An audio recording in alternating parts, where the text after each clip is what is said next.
Guys, hi. I think it's working. Is it working? Really? Maybe not. No, never mind. No. Absolutely not. Looks like they're still watching the analyst desk. When we're about to get into the game. This Yeah, is, that was like 15 minutes ago. a little bit of a disaster. Of course, the LCK Korea stream is, you guys aren't, because you guys are in the past, but we are. We are getting to the ship, getting to the rift, and seeing whether T1 can get this swift 2-0 against GRIFFIN. And here we are. You're not. We are. We're here. Yeah, we're here. Future you is here. Yep. But hopefully this string will get fixed up, appreciating us. The work that we're doing that is not going into the ether. GRIFFIN went for a really fast push in mid and rotation into the bot side. They're being extremely proactive and aggressive in this game, which I do like. Yeah. It's kind of like they lost that last game, but like, okay, now we need to have a real change, and we gotta really take it to them in this next game. They're actually doing it. Yeah, we got it. Not going to clear that one out, though. They did use it a little bit too early. As now caught underneath the turret, and First Blood will go over to Viper. It's a very different GRIFFIN. We asked to see them wake up, and they most certainly have so far in this early game. This is obliteration. Yeah, this is really interesting to watch, actually. Just the way they were able to essentially shut down 100% the enemy. The Rift Scuttle vision, you know exactly where he is. Trouble Bubble lands onto Faker. Battlestar will do the extra damage. Touchdown looking for Faker right now, but that is the one. Sneaky Faker. That was a nice little play. Yeah. He didn't even have to blow flash. In this bottom, that's the big question. First rank will be the Infernal, and that's going to be taken based on GRIFFIN's incredible lead as far as pressure on the bottom side of the map.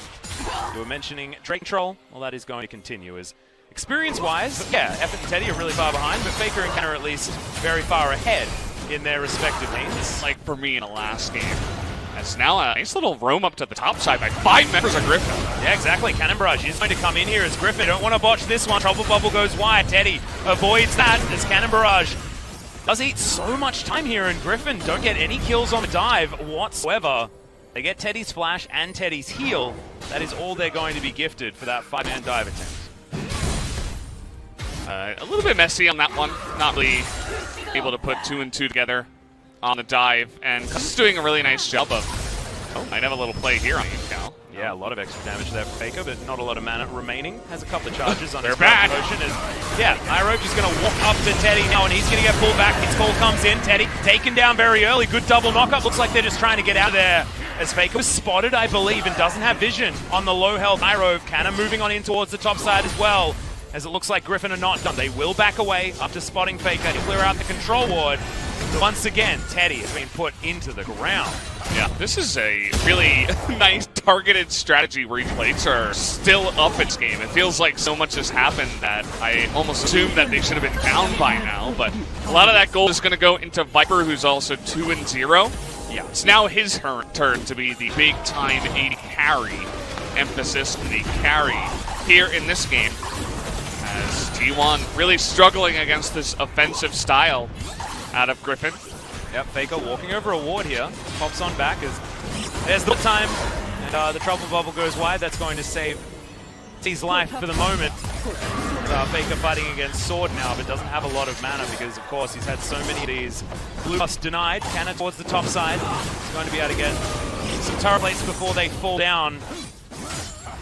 And deny a lot of these creeps away from the Sword as well. So he's got himself a decent lead. Trinity Force should be done on this back timing as well, as Ocean Drink will be our soul this game. So all the flowers are going to bloom. Very beautiful Rift nowadays. And I feel like this is really nice for the side of GRIFFIN. If they can get Ocean Soul in a couple, I think it might just be lights up for this game. It's going to be increment, it really counts.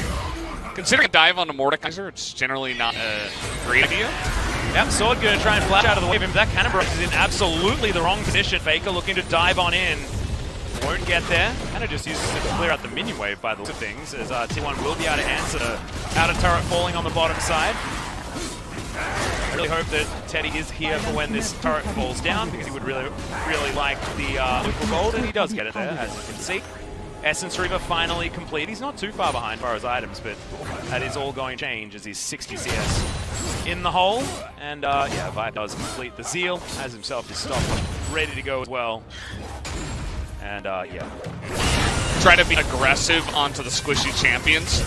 Oh my goodness, Faker taking so much damage from that paddle star that I thought Effort was actually going to be able to get in front of. It looks like he was trying to block it, but he was right on top of Faker, which, again, doesn't block it because it has a little AoE radius. Yep. Now Griffin setting themselves up for the siege. Miller coming in to try and deny. But Faker's the Bastion, does get the dazzle over the minions. They are able to take that one down. Another paddle star landing on Faker, who's now going to go back home. And this turret is going to survive for the moment, but not with very much to speak of. Sword, 5 seconds until that Drake does respawn. Love Faker's positioning. Yukal going to jump on in, but in and out of position. Little moment there as, Faker waiting in the back of the pit, utilizing these extra pushes that are going to come through. Has to dash his way out and can distort his way back in. I don't know if they noticed the Drake spinning. Yeah. Trouble bubble not going to land onto Faker, who makes his way back to the pit as well. In goes Iroh, gets the depth charge. This now sword someone into the death run. I believe it was Cuz is now the bullet time doing a whole bunch of work. Cannon barrage right in there is now Sword going to come out of the death realm and might be going to the death chamber as Zoe explodes in the backline. Faker nails it, gets over the wall with a distortion there as well as T1 still managing to get this one. 1,000 kills for Teddy just before he falls down. And Viper goes gold and he's trying to get this one, but Cow gets the auto attacks, double kill in the end, and T1 against all odds win the team fight. Unbelievable how they were somehow able to pull a rabbit out of the hat. Teddy picks up 1,000 kills. Congratulations. So did fantastic this for League of Legends in 2018. And the Rise video definitely shows us that one. Is T1 looking at that turret? Yuka gets stunned up. Good night, Sweet Prince. Another assist should be going over to the Gangplank right here as Teddy gets his 1,001th kill. He got doubled up there. That bounced off of one of the allies. I think they were trying to not have that happen, but... Fabulous and fast. His sword has to flash to get out of the way of Faker. I don't think it's going to be enough. The Ignite comes in. Obliterate is named incorrectly there. There's the Cannon Barrage. It'll lock it down. We're going to the ship. Yeah, sword not invited. Sorry. Not going to come to the ship. That is Cannon evicting you from the ship. Now, using the ship in order to do so. Once again, I ask you for your ship to finish off the enemy players. And that was really just like an alley-oop, a snipe from downtown. And just like that, the entire... This cloak movement speed help him out there as he dashes over this wall. Eats some honey fruit. Faker's going to be absolutely fine as 4 seconds until Ocean Soul is available for Griffin. And that could change things here for Griffin. Well, Tarzan is going to get obliterated. Faker grabs it with the distortion. Now Iroh trying to run away. Gargoyle Stoneplate keeping him alive for a while.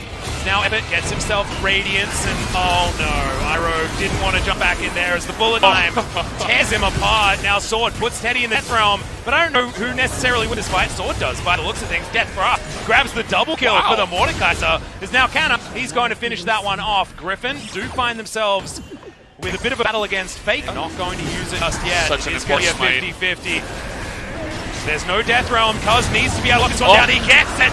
And now he has to run away. The teleport to come forward is the Gangplank doing so much work with that Cannon Barrage. But Viper still chasing after F. The Ren damage is very high. Faker as well trying to get in there. Bubble lands onto the LeBlanc and it is going to be the Pierce that locks down the kill. But importantly for T1, they stay 3,000 gold in the lead and they deny that Ocean Soul. This is turning into a really fun game. Well, that's huge barrel crit damage availability.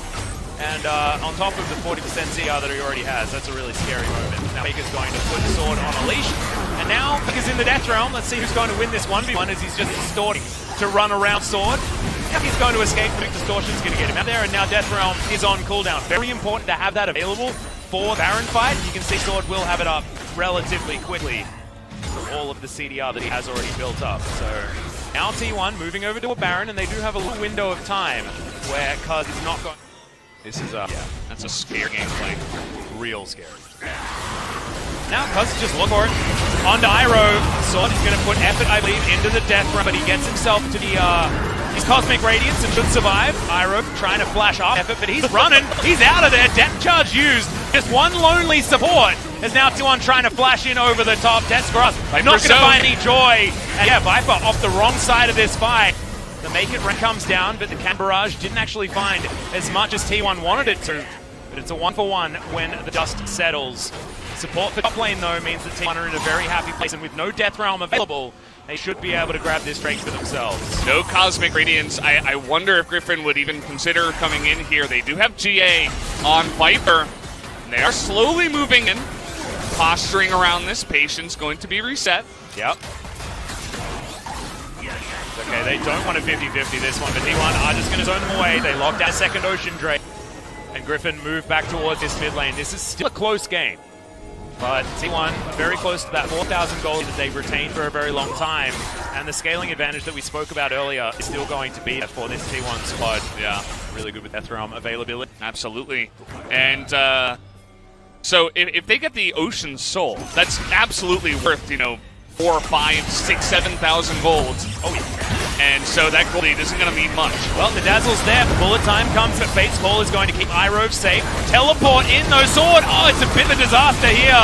Cosmic Radiance going to keep Effort alive, and now Teddy has that one as well, as when that Death Realm ends up, Sword is going to be in trouble, and he is going to be taken down. Faker grabs that kill. Irove quickly finished off afterwards, and this should be that game-winning point for T1, as they're not even looking at the Baron, they're looking to push. Bubble picked up by Faker, but Cuz' body blocking from the Paddle Stars.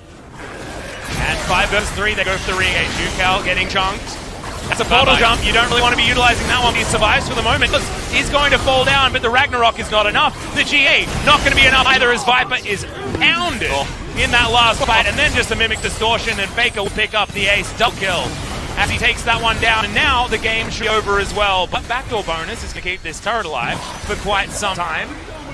And I think the death timers, I don't know if they're going to be long enough here. They're gonna go for it. We got 25 seconds, and yeah, I think it should be enough. We are pretty late on in the game. Yeah, it should be lights out. Sword is going to be here as well as Irove. We do have Death Realm available once again, as our Sword going to dive on in. We'll see who he actually puts in there.